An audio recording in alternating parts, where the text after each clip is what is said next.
Okay,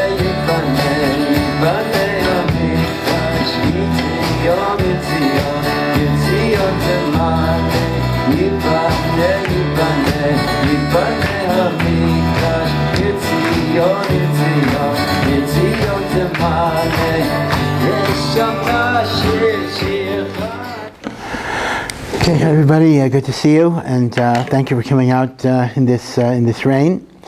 Tonight's shir is dedicated for a Refuah Shelema, for all those whose health has been affected by the war, and especially for the return of all of our brothers and sisters in captivity. Baruch Hashem, many have returned, but many have not. More have not than have, and we need to be mispalel for them. We should also be mispalel that those who have been returned should not suffer from the extreme trauma of their experiences. Unfortunately, we're finding out more and more that this is not the end of their suffering. Aliyat Neshamot for Yitzchak Hirsh ben Eliezer. And once again, we have an anonymous donor. Thank you, Mr. or Mrs. Anonymous. Again, dedicated for the Hatzlajá raba and Hashem's protection of all of our Chayalim, and they will return healthy to their homes with Briut and Nitzachon. May Hashem bring the Geulá now.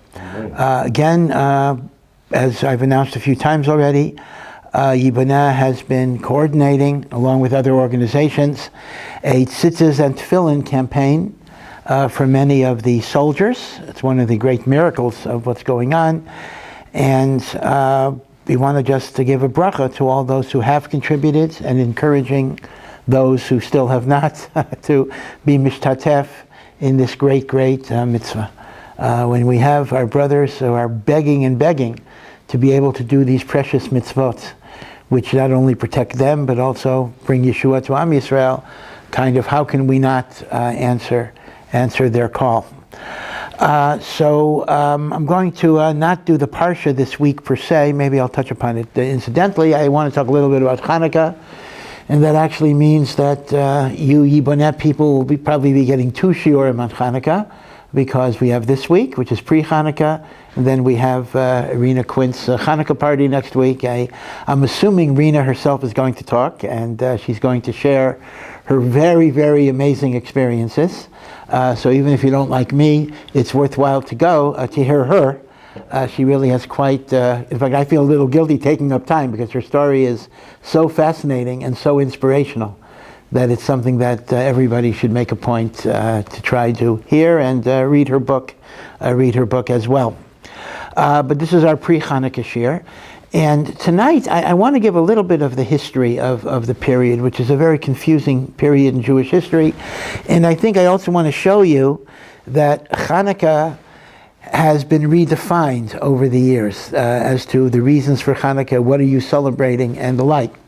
If you ask most people, the typical account in Hebrew school or day school or cheder, like, what is Chanukah? So people will say, well, Chanukah is the fact that when we rededicated the Beis HaMikdash, a jar of oil was found that could only burn for 1 day, and miraculously it burned 8 days, and therefore Chazal enacted a holiday of 8 days to commemorate the miracle of what is called the Pach HaShemen, the jar of oil.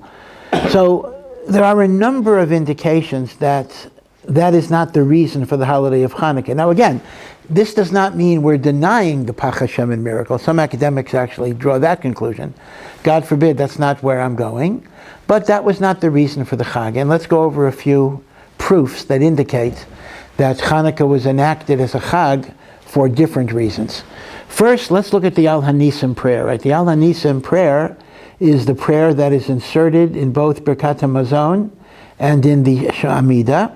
And the Al Hanisim is said to be very old. The Al Hanisim is said to be virtually contemporaneous with the Maccabean victory over the Yevonim, which was approximately 185 before the Common Era, BCE, before the Common Era.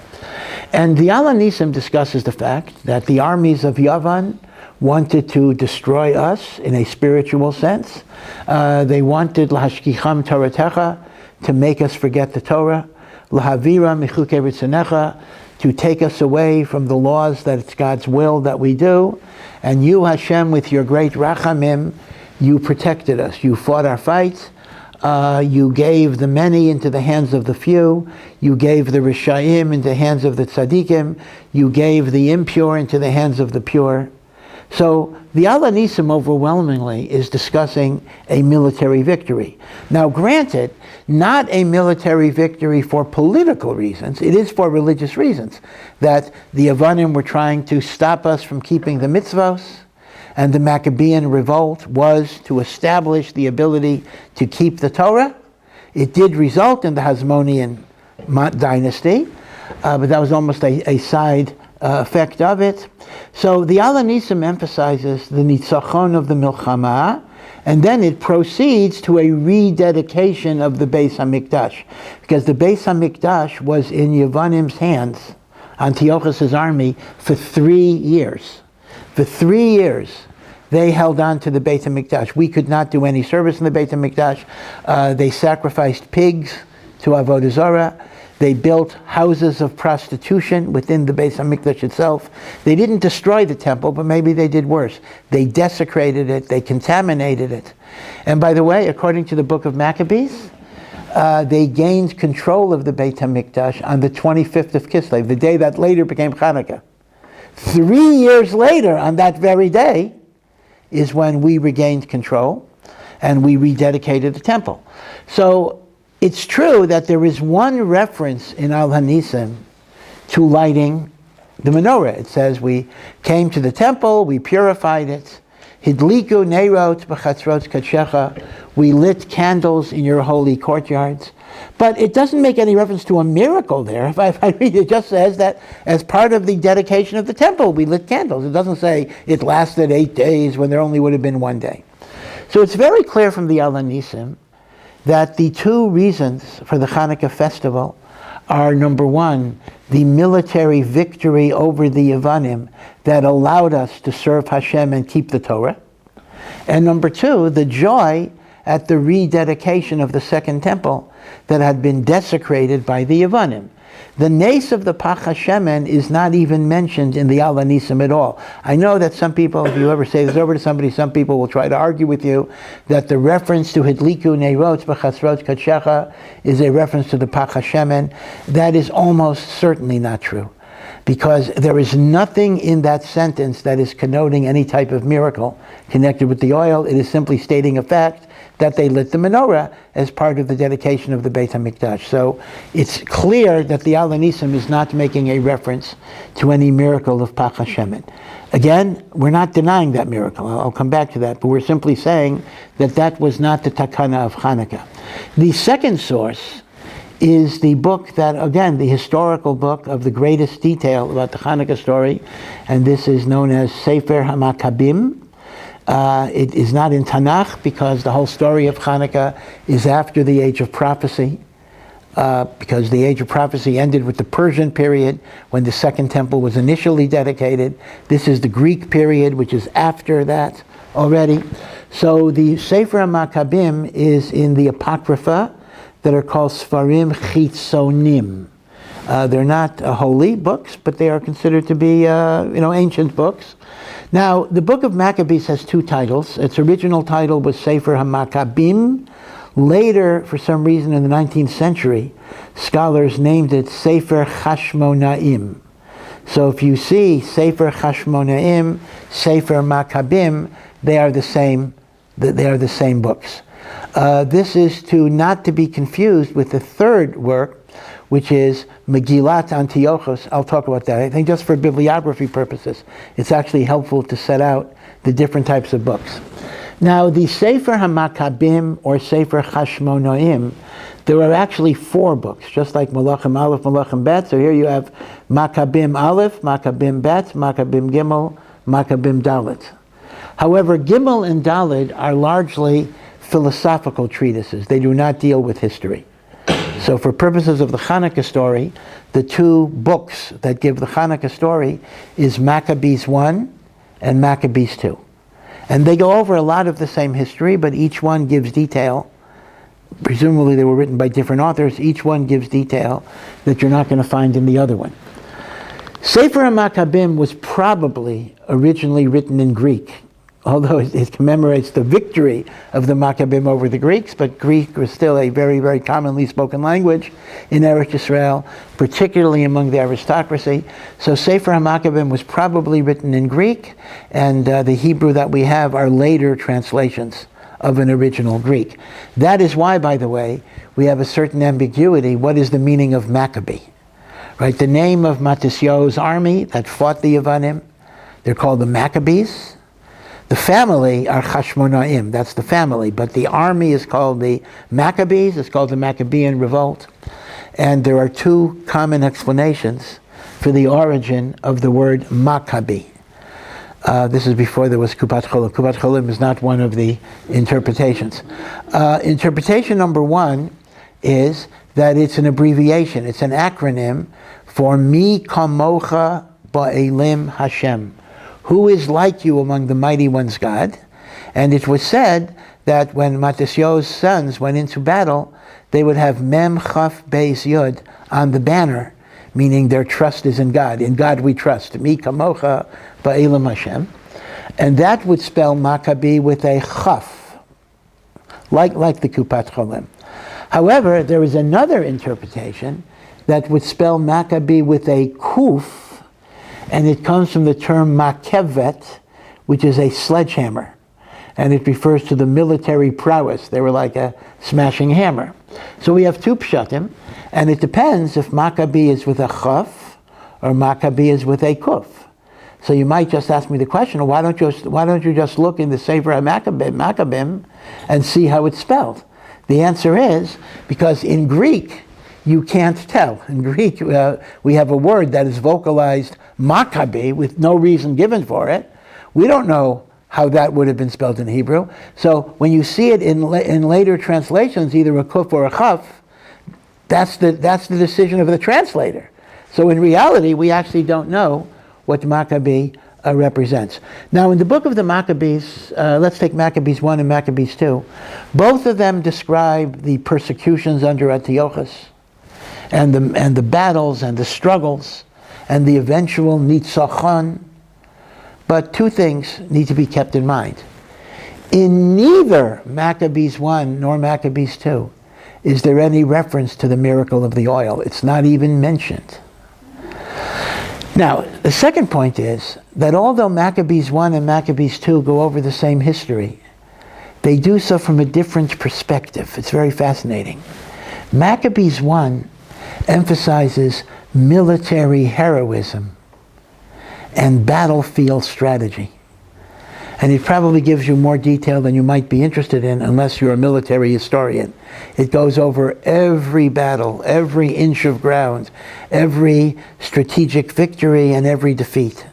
In fact, I'm told that at least there was a time in West Point, the United States Military Academy, where they would study the book of Maccabees during the Vietnam War, because the Vietnam War, you had essentially guerrilla war. You had the U.S., which was the most powerful army in the world, fighting these rice farmers in Vietnam, and officially we don't admit, or the U.S. does not admit that it lost the war in Vietnam. It does not use that language, but it's absolutely clear that these rice farmers defeated the United States Army because they were a committed guerrilla army, which can override even the most powerful armies. The first historical precedent of that, or at least one of the historical precedents, is the Battle of the Maccabees against the Greeks. So I'm told that West Point would actually study the book of the Maccabees 1 to understand the military strategy of fighting a guerrilla warfare. I'm also told that they do not study and did not study the lessons of the Six-Day War, because they said there were no lessons you can get from the Six-Day War. The whole thing didn't make any sense. It was obviously supernatural and miraculous. He says there was not a single useful military lesson they could get from the Milchemet Sheshet Hayamim. But from the Maccabees, they were able to get some lessons. So the emphasis of Maccabees 1 is looking at the Nitzachon of the Chayalim. Maccabees 2 emphasized a different side. It emphasized the religious martyrdom of those who died al Kiddush Hashem. The famous story of Hannah and her 7 sons. in which all of her 7 children were killed because they refused to bow down to idols, and they refused even to pick up a ring so it would look like they were praying to idols. Those are the stories of Maccabees 2. Maccabees 2 talks about martyrdom, dying al Kiddush Hashem. Now, I want to emphasize, I'm not suggesting Maccabees 1 had a secular orientation and Maccabees 2 had a religious. That's not emes. Maccabees 1 is also a religious book. It talks about prayer to Hashem. It talks about Hashem as the source of victory. Both books have a religious orientation. But Maccabees 1 sees the greatness of the Jewish people in terms of their strength against the enemy, and Maccabees 2 sees the greatness of the Jewish people in their submission to martyrdom rather than violate the Torah. Now, one could surmise that perhaps this was an active argument as to which point should be emphasized. And what's fascinating is that this very same issue resurfaced after the Holocaust. You know, we commemorate Yom HaShoah. Is it the 28th of Nisan? It's the end of the month of... Which one? 27th of Nisan. That's Yom HaShoah. And, you know, of course, there are halachic issues of Yom HaShoah in the month of Nisan, but putting aside the halachic issue, everything in Israel is controversial. You might figure, what could be controversial about Yom HaShoah? We remember 6 million Jews who were murdered. Well, the answer is that the date of the 27th of Nisan was chosen because it was the anniversary of the final fall of the Warsaw Ghetto. And that was chosen in the early 1950s, very, very deliberately, because there was a segment, again, I don't mean to impugn everybody, but there was a segment of Zionists in the state of Israel who were kind of ashamed of the passivity of the Jewish people in going like sheep to the slaughter. They didn't like the fact that there was such little armed resistance. Jews were just mowed down. They were just killed. They didn't fight back.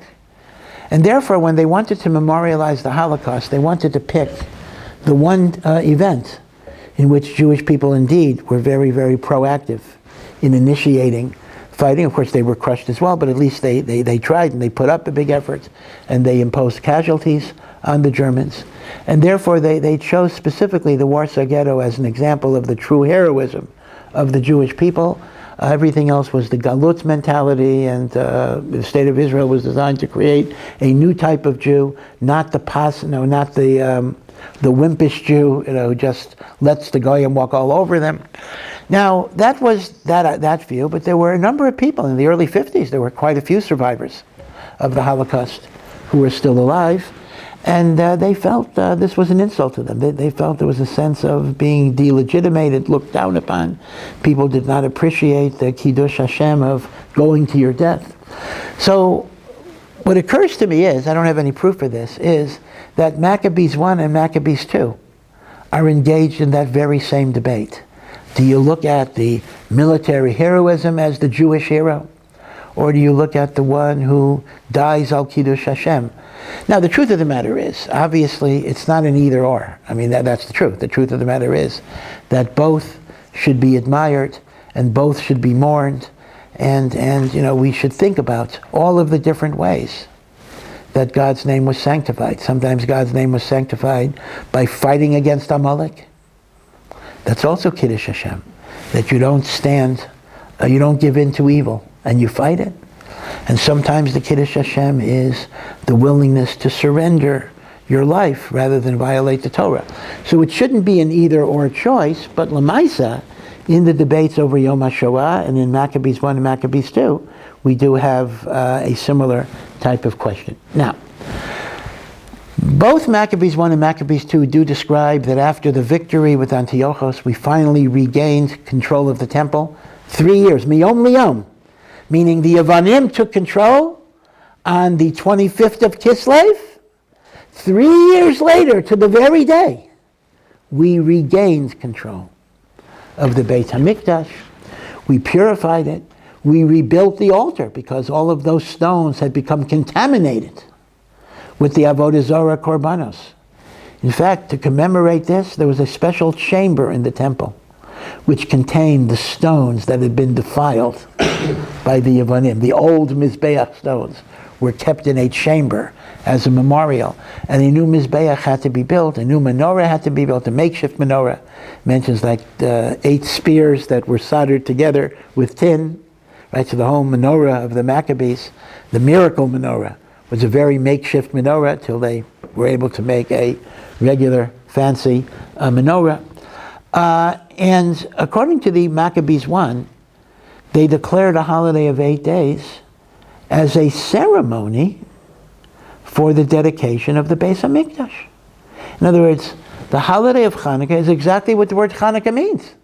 The word Hanukkah, Chanukah, dedication. It is an 8-day festival commemorating the dedication of the temple after it had been liberated from the Yibonim. Why 8 days?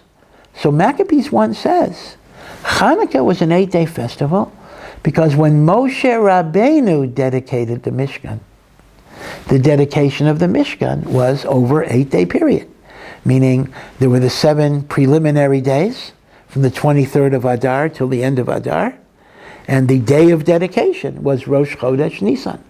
That happened to be the tragic day that Nadav and Avihu died, but that is the Chanukah HaMishkan.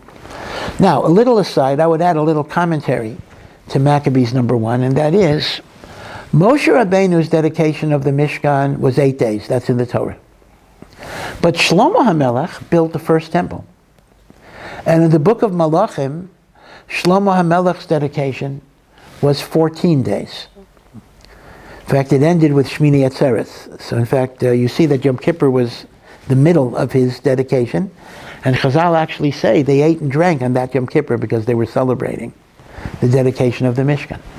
So why, when the Maccabees rededicated the Beis HaMikdash, did they use the 8 days of Moshe rather than the 14 days of Shlomo? So the book of Maccabees doesn't say, it just says they went with Moshe's. But I think there's a medrash that gives a very good answer to this.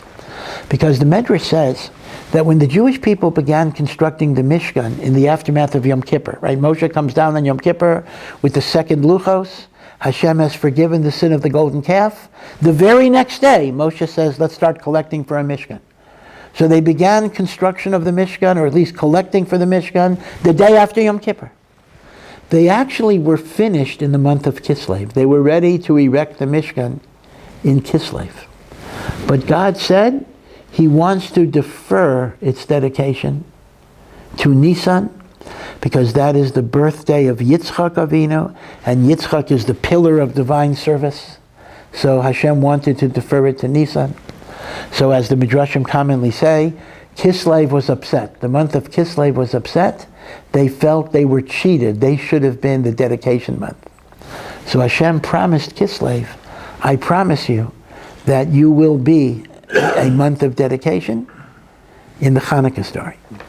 So now it's very meduyak why they went with the 8 days of Moshe, because in reality, Kislev should have been the dedication of Moshe's Mishkan. It was not, so therefore Hanukkah is 8 days. So, according to the book of the Maccabees, why is there, Maccabees 1, why is there an 8-day holiday of Hanukkah? Because it was an 8-day dedication ceremony for the Beit HaMikdash. Now, Maccabees 2 gives another reason that's a little peculiar.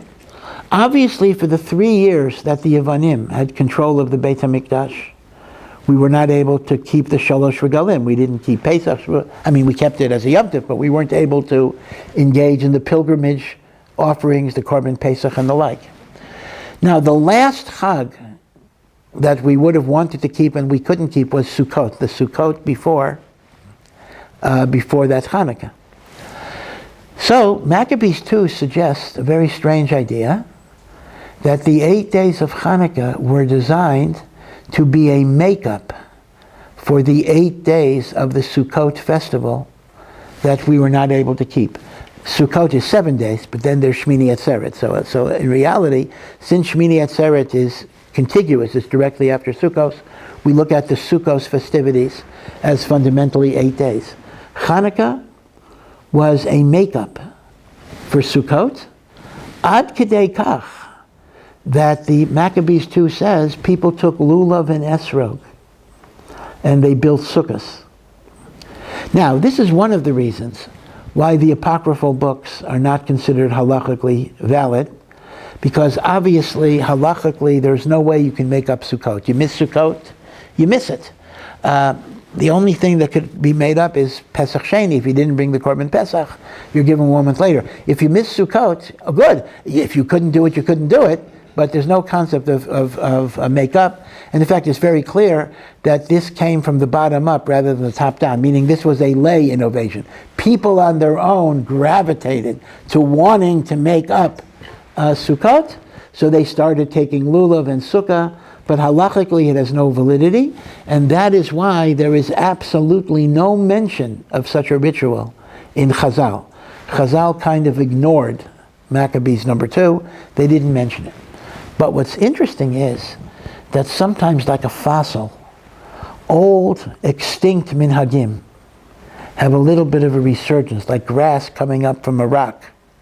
And that is, there's the famous machlokas Beis Shammai and Beis Hillel.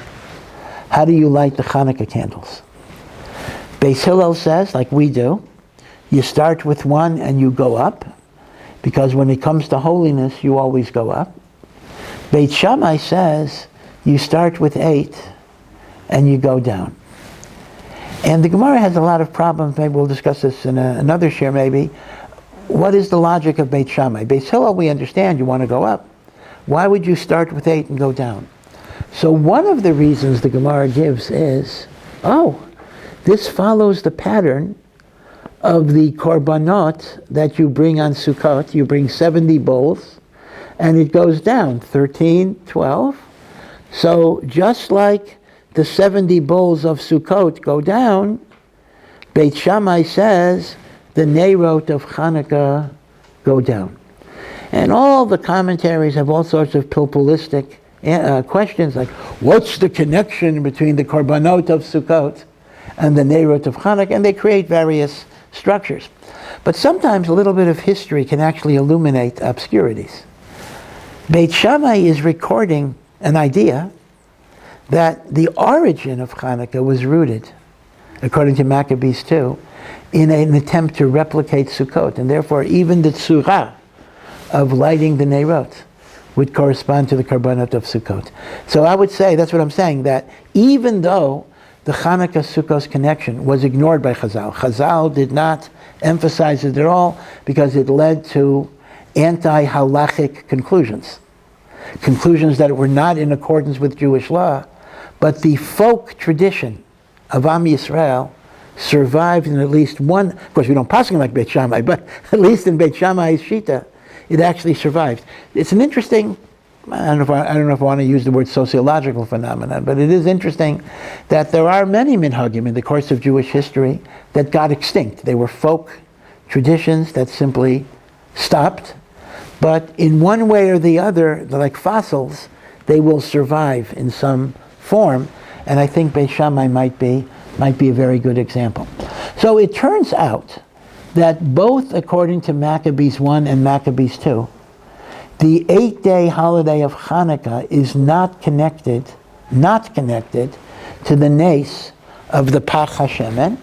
According to Maccabees 1, it is the 8-day celebration of the dedication or the rededication of the Beis HaMikdash after it had been desecrated by the YIBONEH for 3 years. And according to Maccabees 2, it was an attempt to make up for the Chag of Sukkot, which was 7 days plus Shmini Atzeres. In fact, not only do the books of the Maccabees not mention the miracle of the Pach HaShemen, they don't even mention a mitzvah to light Hanukkah candles. In other words, they mention Hallel, you recite Hallel, and you recite Hoda'ah, you give thanks to Hashem. In other words, one might even question, was Hanukkah initially celebrated by the lighting of candles? Maybe that came later, and I'll discuss why it may have come later. Meaning, it's so funny, we think the essence of Hanukkah, even as a mitzvah, is Hadlakas HaNeiros. In reality, the essence of Hanukkah is Hallel. Hallel and Alanisim, the Neirot came a little later. Now, let's go a little further. Remember, the story of the Maccabees happened the victory, the Hanukkah story happened, let's say 185 BCE. These are approximate dates, 185 BCE. I want to go to another authority that's not from Chazal, and that is Josephus. Josephus is much later. Josephus, of course, lived during the destruction of the Second Temple in the hands of the Romans, the year 70. So that's, again, the Maccabees is 185 BCE, 70, right? So you're talking about almost 300 years later. And Josephus does record that the Jews celebrate Hanukkah by lighting nehot. He doesn't mention the Pach HaShemen either, but they celebrate by lighting nehot. And he even refers to the idea that the holiday is known among the Jews as Chag HaUrim. So this is kind of the modern Israeli name for Hanukkah, but it comes from Josephus, who records, his name was Yosef ben Matisyo, not the Matisyo of Hanukkah, but Matisyo, another Matisyo, also a Kohen. And he records it's called Chag HaUrim. But listen to what he says. The explanation he gives for Chag HaUrim is that when Jews would celebrate a military victory, they would light bonfires. So the candles were mini bonfires. So on one hand, he incorporates the mitzvah of Hadlakat Nehot, but he too does not connect it to a miracle of Pach Hashem, and he connects the Hadlakat Nehot itself to a Nitzachon Milchama. So in Maccabees 1, Maccabees 2, and Josephus, there is no mention of the miracle of the Pach HaShemen. In Maccabees 1 and 2, there's not even a mention of the mitzvah of lighting Neiros. Josephus mentions the mitzvah and the ritual of lighting Neiros, but he connects that to bonfire celebrations, and he does not connect it to the mitzvah of Pach HaShemen. So where does the Pach HaShemen story come from? Where does it come from? So it actually comes from a Tanaitic source, which is called Megillat Ta'anit. Megillas Tainus. Megillas Tainus is actually the very first work of the Torah Sheba'al Peh that was written down. Originally, the oral law was not supposed to be written down when it was in danger of being gotten forgotten, so the sages permitted it based on the verse, Eis Lasos Lashem, when it's a time to stand up for God, we are permitted to annul the Torah, and if there's a risk of the Torah Sheba'al Peh being forgotten, we write it down. The Mishnah is the classic example. The Mishnah is the essential halachic corpus of the oral law, and it was written down because it was in danger of being forgotten. Now, the Mishnah was authored or edited, actually edited is probably a better word, was edited by Rav Yehuda HaNasi in collaboration with all of the Chachamim. Now, the date, these are all approximate dates. The date of the Mishnah is around 200 of the Common Era. Now that is more than almost 400 years, right?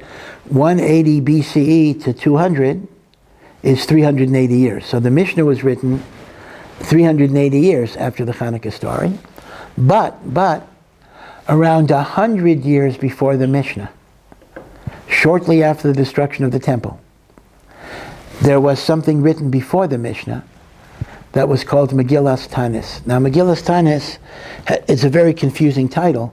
The Scroll of Fasting. So you would figure it would somehow contain the laws of fasting. No. Megillat Tanit was a calendar listing all the days of the Jewish year where you're not allowed to fast because they should be commemorated as holidays. Now, this does not include Shabbos, Rosh Chodesh, and Yom Tovs because that's already Torah laws. It includes various miraculous or happy victories over time, most of which we don't observe today, and that's a whole question. But there were like 35 days which commemorated different victories and different miracles. And those days are contained in Megillat Tanit. And the story of Hanukkah is contained in Megillat Tanit. And in Megillat Tanit, we read for the first time that there was a jar of oil that only had enough oil to burn for one night, and miraculously it burned for 8 days. And that was the basis of the 8-day holiday of Hanukkah to commemorate the great miracle. Now again, let's keep some dates in mind.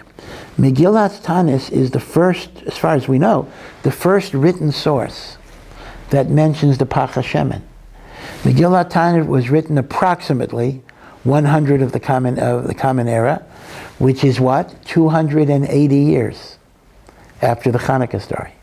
So the Pach HaShemen is not recorded until 280 years after the Hanukkah story. Now, I want to absolutely disassociate myself from the academic conclusions that are drawn. The typical academic conclusion that is drawn, maybe I shouldn't even say it because I don't want to give it credibility, is that proves it didn't happen.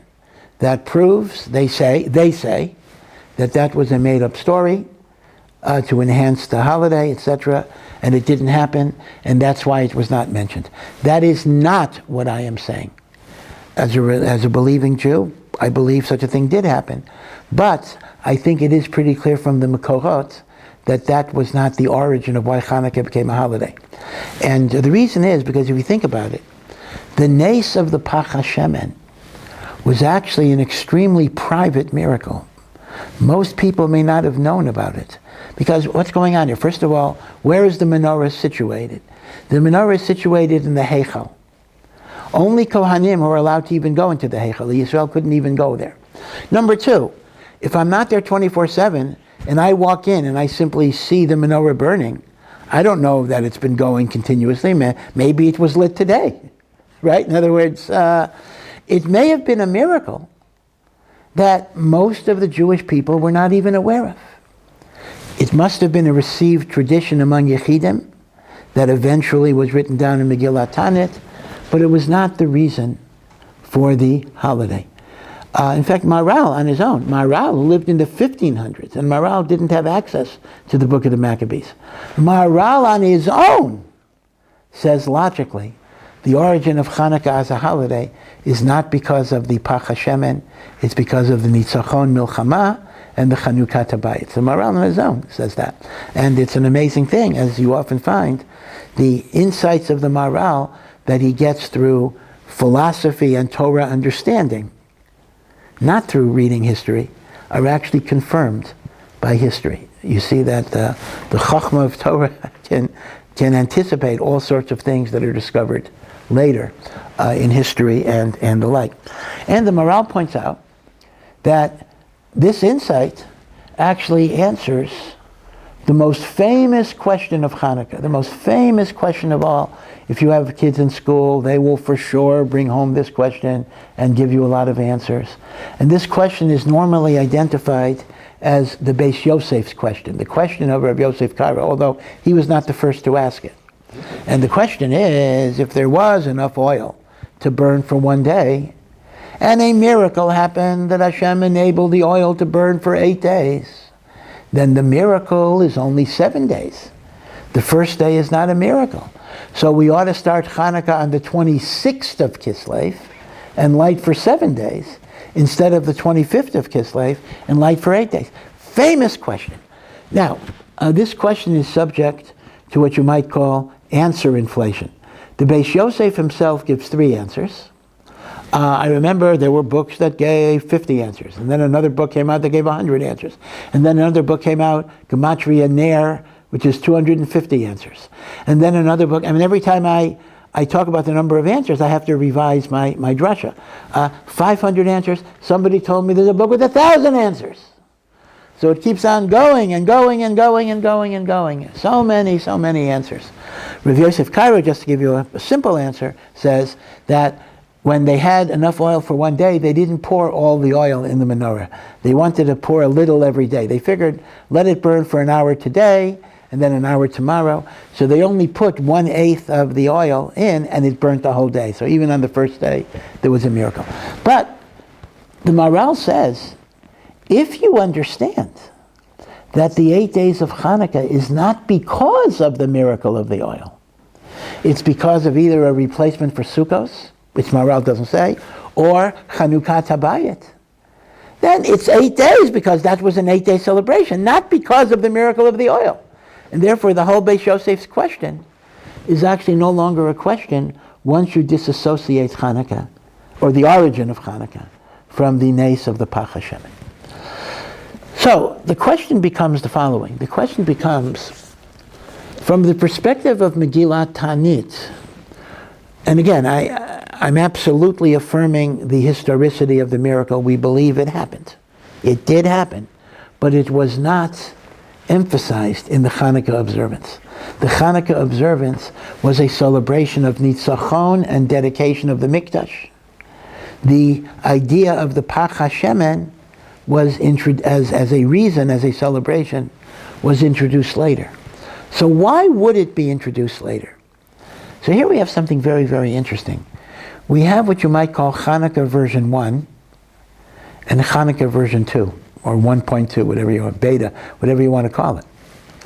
And that is, in many, many ways, in the retrospective, well, I'll give you two reasons. One is pragmatic and one is not. Let's assume we're lighting candles. Okay, we're lighting candles at a time when Eretz Yisrael is under Roman domination. Remember, Megillat Ta'anit was composed after the Churban Beit HaMikdash. The Jews were in Geulá, the Jews were being persecuted. We're lighting Nechot. A Roman sees me lighting my Hanukkah candles. A Roman asks me, why are you lighting Hanukkah candles? My answer, well, we are celebrating the overthrow of foreign domination in Eretz Yisrael by an occupying power. Not the best answer to give to the Romans. So as a result, pragmatically, Hanukkah shifted away from the victory over the foreign oppressors to a miracle. You know, God did a miracle, He gave us light, in fact, there's a beautiful story, a beautiful, it may be above these stories tend not to be true, I don't know, but it is a very beautiful story.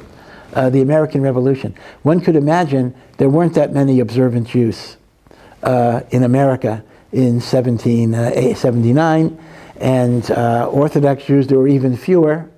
But there is a story that one of the soldiers at Bunker Hill or Valley Forge, one of these battles, was actually lighting his Hanukkah menorah in the military camp. He had a Hanukkah menorah with him. He was lighting a candle. Again, I'm not going to get into the halachas. Is that what a Chayal does? Some say a Chayal does not light in the field because you have to have a bayit. If there's no definite bayit, okay, but he was lighting. And he said later that all of a sudden in the middle of the night, a tall, dignified man stops. It was General Washington, who was walking around to see that people had blankets, like the Chavetz Chaim, right? People had blankets, were they being taken care of? And General Washington asked him, what are you doing? You might think, are you signaling to the enemy or something, So he said, well, we have a holiday in which we had a great victory over oppression. And this light reminds us that God protected us. And he said, Washington, said he really, really appreciates getting that blessing. He feels that this is something that will bring God's blessing to the United States against the oppression of Great Britain. And it turns out that when Washington was inaugurated in New York, the first inauguration was in New York, this guy lived in New York. Washington actually paid him a visit. He knew where he lived, and he paid him a visit. He honored him by saying that your Hanukkah light, I don't know if Washington used the word Hanukkah, but your light gave me a lot of inspiration in dark moments. Because there were, in the American Revolutionary War, there actually were some very dark moments where it looked like the fledgling United States would not be victorious. So one simple answer, again, I know people don't like to give these pragmatic answers, why Hanukkah shifted from the Nitzachon idea to the Pach HaShemen idea was when the Jewish people are under Roman domination, they wanted to emphasize the Milchama. But I think there's a deeper spiritual reason, and that is the following. In many, many ways, the victory of Hanukkah turned out to be a failure. If any of you ever read George Orwell, not 1984, but his other novelette, Animal Farm. Now, Animal Farm is a story about animals that are rebelling against oppressive conditions, and they overthrow the human masters, and they create their own system of rule and governance. And what happens is that one of the animals, Napoleon, I think it's a pig, actually becomes more dictatorial than even the human. Now, this fable was a parody of the Russian Revolution, because here you had the Russian Revolution to overthrow the Tsar, to establish freedom, equality, etc. And what you got Lenin, you got Stalin, meaning to say what you got was not much better than the Tsar. In fact, could have been a lot worse than the Tsar. Even so, and Orwell was saying it's like the animals revolt, and they create a dictatorship that's worse than existed before. That is sometimes the history of a lot of revolutions. A lot of revolutions turn out to create a situation that was worse than what you had before. Not all, but some. Hanukkah is tragically, in retrospect, was very, very similar. The Maccabim, the Chashmonaim, as the Ramban writes, were 100% righteous, saintly people, whose kavanot were l'shem shamayim. They were fighting not for political reasons, they were fighting to be able to keep the Torah. And they were willing to die to keep the Torah. And Baruch Hashem, Hashem gave them Nitzachon. He delivered the many into the hands of the few, the impure into the hands of the pure. And all of that was beautiful. But strangely enough, this was a war against Hellenism, against Greek philosophy, Greek culture, Greek values, materialistic values. This was a war against that. And yet, the kings of the Hasmonean dynasty, who ruled for the next 100 years, eventually became Hellenistic themselves. They became, like George Orwell's story, they became the very thing that they were fighting against. It's a great, great tragedy. They took on Greek names, Yanai, Horkanus. In fact, the only bright moment in the Hasmonean dynasty were the 10 years when a woman took over, Shalom Tzion HaMalka. She was married to Yanai, who was a Russia.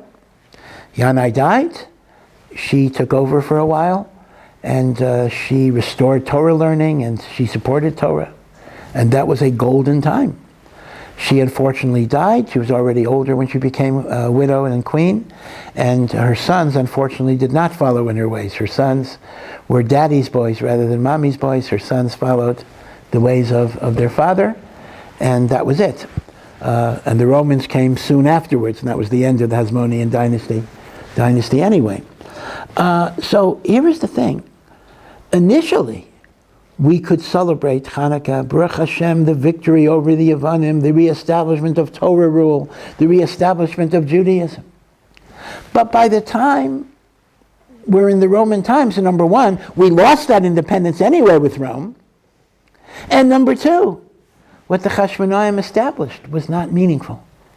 In fact, in Chazal's chronology, it is just considered an extension of the Greek period. Rambam doesn't... Yeah, you are correct. That is a very good point. That is a very good point. The Rambam, in fact, does say that part of the joy of Chanukah is the restoration of ribonot, or sovereignty, to the Jews for a period of close to 200 years. Where the Rambam gets 200 years is problematical, but... Yeah. Maybe he's counting. Yeah, so that's even more peculiar that he's including her as Jewish. Yeah. It is true that the Rambam does consider, and again, it's very relevant on Yom Ha'atzmaut, very other things as well. The Rambam does consider even extremely non-religious Jewish governments to be at least a cause of celebration. That is a very good point, but. I'm trying to say Megillat Tanit, but it could be that Megillat Tanit didn't look at it that way, and Megillat Tanit did not want to glorify the Hasmonean dynasty. It treated it as a failure. It treated it as the continuation of the Greek period, and that's why Chanukah version 2 puts much more emphasis on the miracle of the Pach HaShemen rather than the Nitzachon. The Bible calls Achav and Menashe Melech Israel. No. Say again, who? The Bible say about Achav and Menashe, Melech Israel. No name. Melech Israel. Yeah. Well, I saw, there's an interesting book, a big fat book, sefer that was written after the 6-Day War called Hatekufah HaGedolah. It was written by Rav Menachem Kasher, and he was trying to compile all of the simonim of Geulá, Mashiach, Hakamat HaMedina. In other words, he was taking, although he was a Ger Chassid by origin, but he was taking a very, very messianic view Zionism and Medina and the like. But even he had his limits. Someone sent him an article saying that Achav was actually a great tzaddik. So Rav Kasher said, I'm not going to go that far. I'm not going to say Achav was a righteous person, but Achav had certain zechuyot. He was a Rasha. This is the proof that it is a great victory. Okay. I hear you. I mean, I'm not denying that perspective, and you are right that the Rambam clearly saw that as a positive thing. But all I'm saying is that the Megillah Tanit could have seen it differently. Meaning there are different, just like today, there are different ways of viewing this. So again, we're not going with the academic approach that this is a made-up story, but we're simply saying that different aspects come to the forefront at different times for different reasons.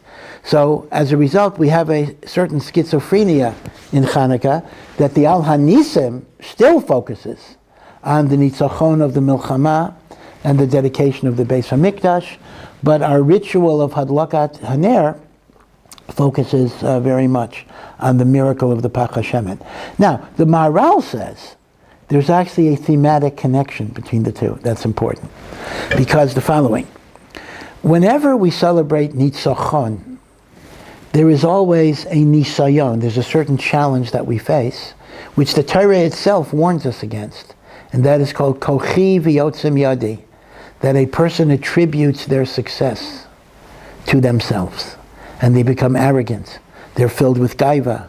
They reject God. This is always the problem when we're successful.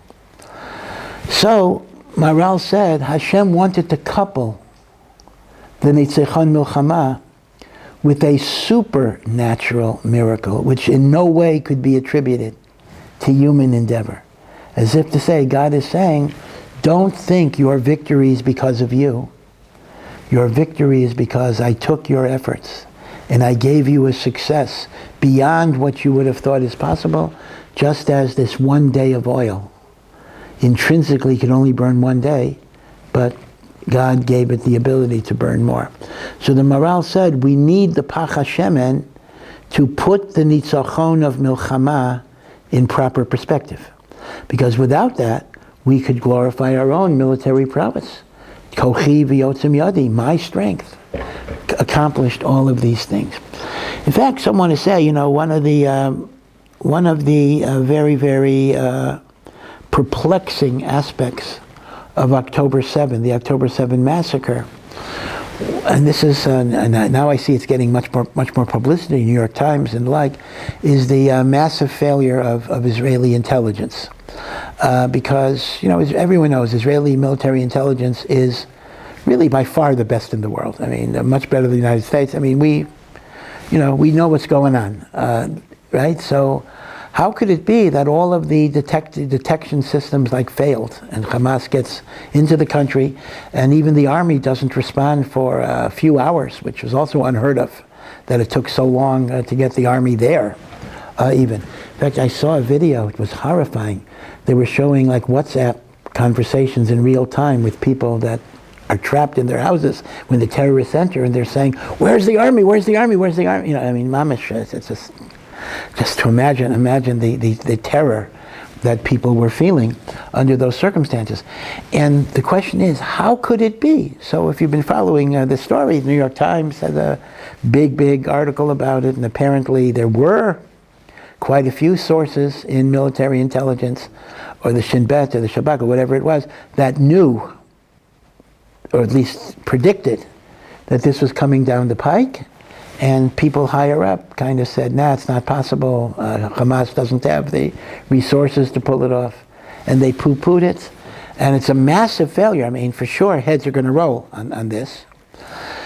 But from a spiritual perspective, sometimes what's going on is that God shows us sometimes that all of the systems that we think we're in so much control in, everything can fail. Everything can collapse. That literally, Mashiach comes when you know there is nothing but God that's going to protect you. Yeah, we have to have ishtadlus, and of course we are eternally grateful to the Chayalim who are moser nefesh every single moment. This is not, God forbid, denigrating that contribution. No, but ultimately, without Hashem, all of your plans fall down. So in a sense, what happens is the massive intelligence failure was also part of the Messianic plan for us to realize that Ein lanu lehishaen, we have no one to rely upon, Ella al Avinu shebashamayim. You know, it's so bizarre. I don't want to get too political, really. I don't like to talk about politics that much. Take a guy like Chuck Schumer. So Chuck Schumer is the...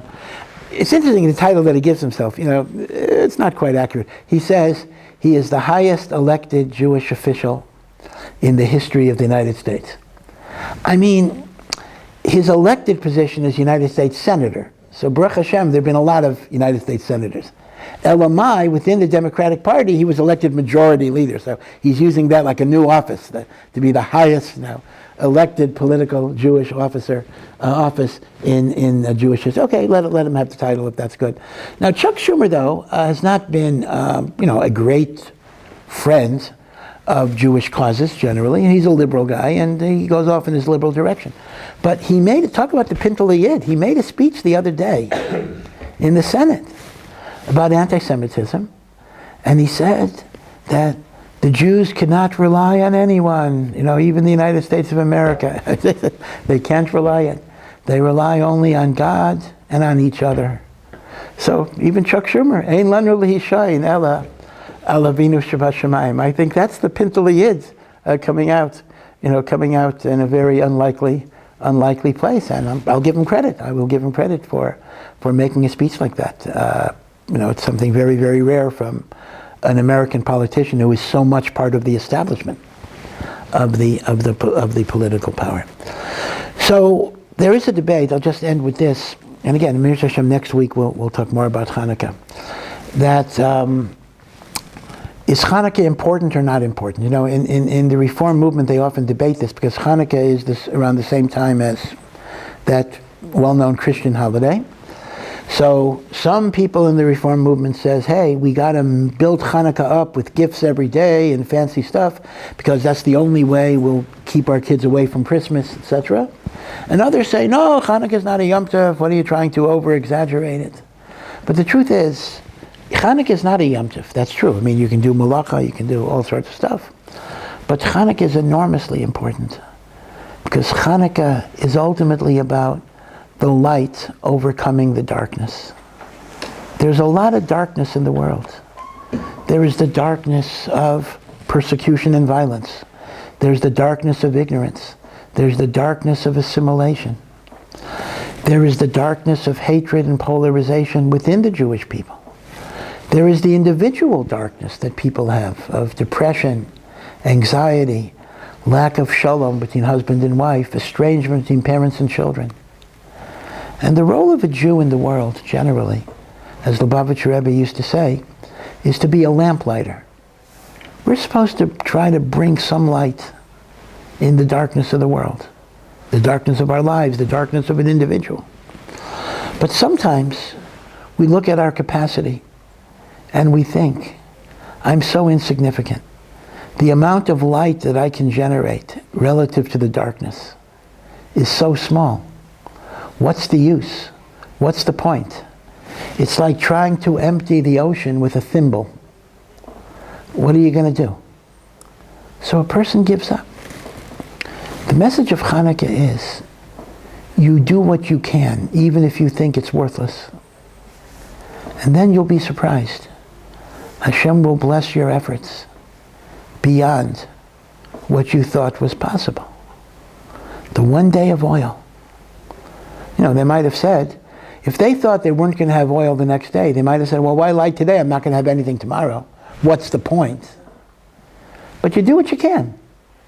And when you do what you can, things happen beyond what you thought possible.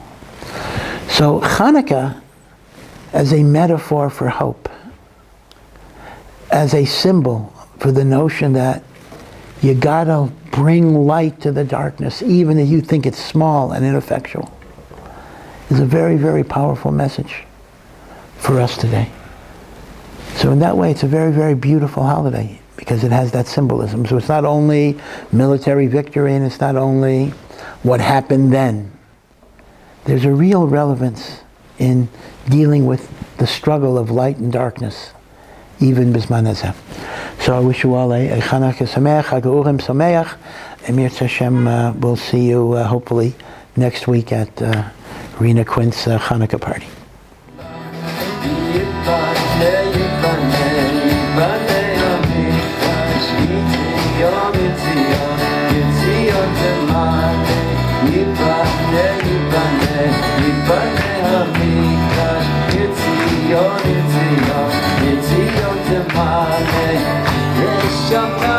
It's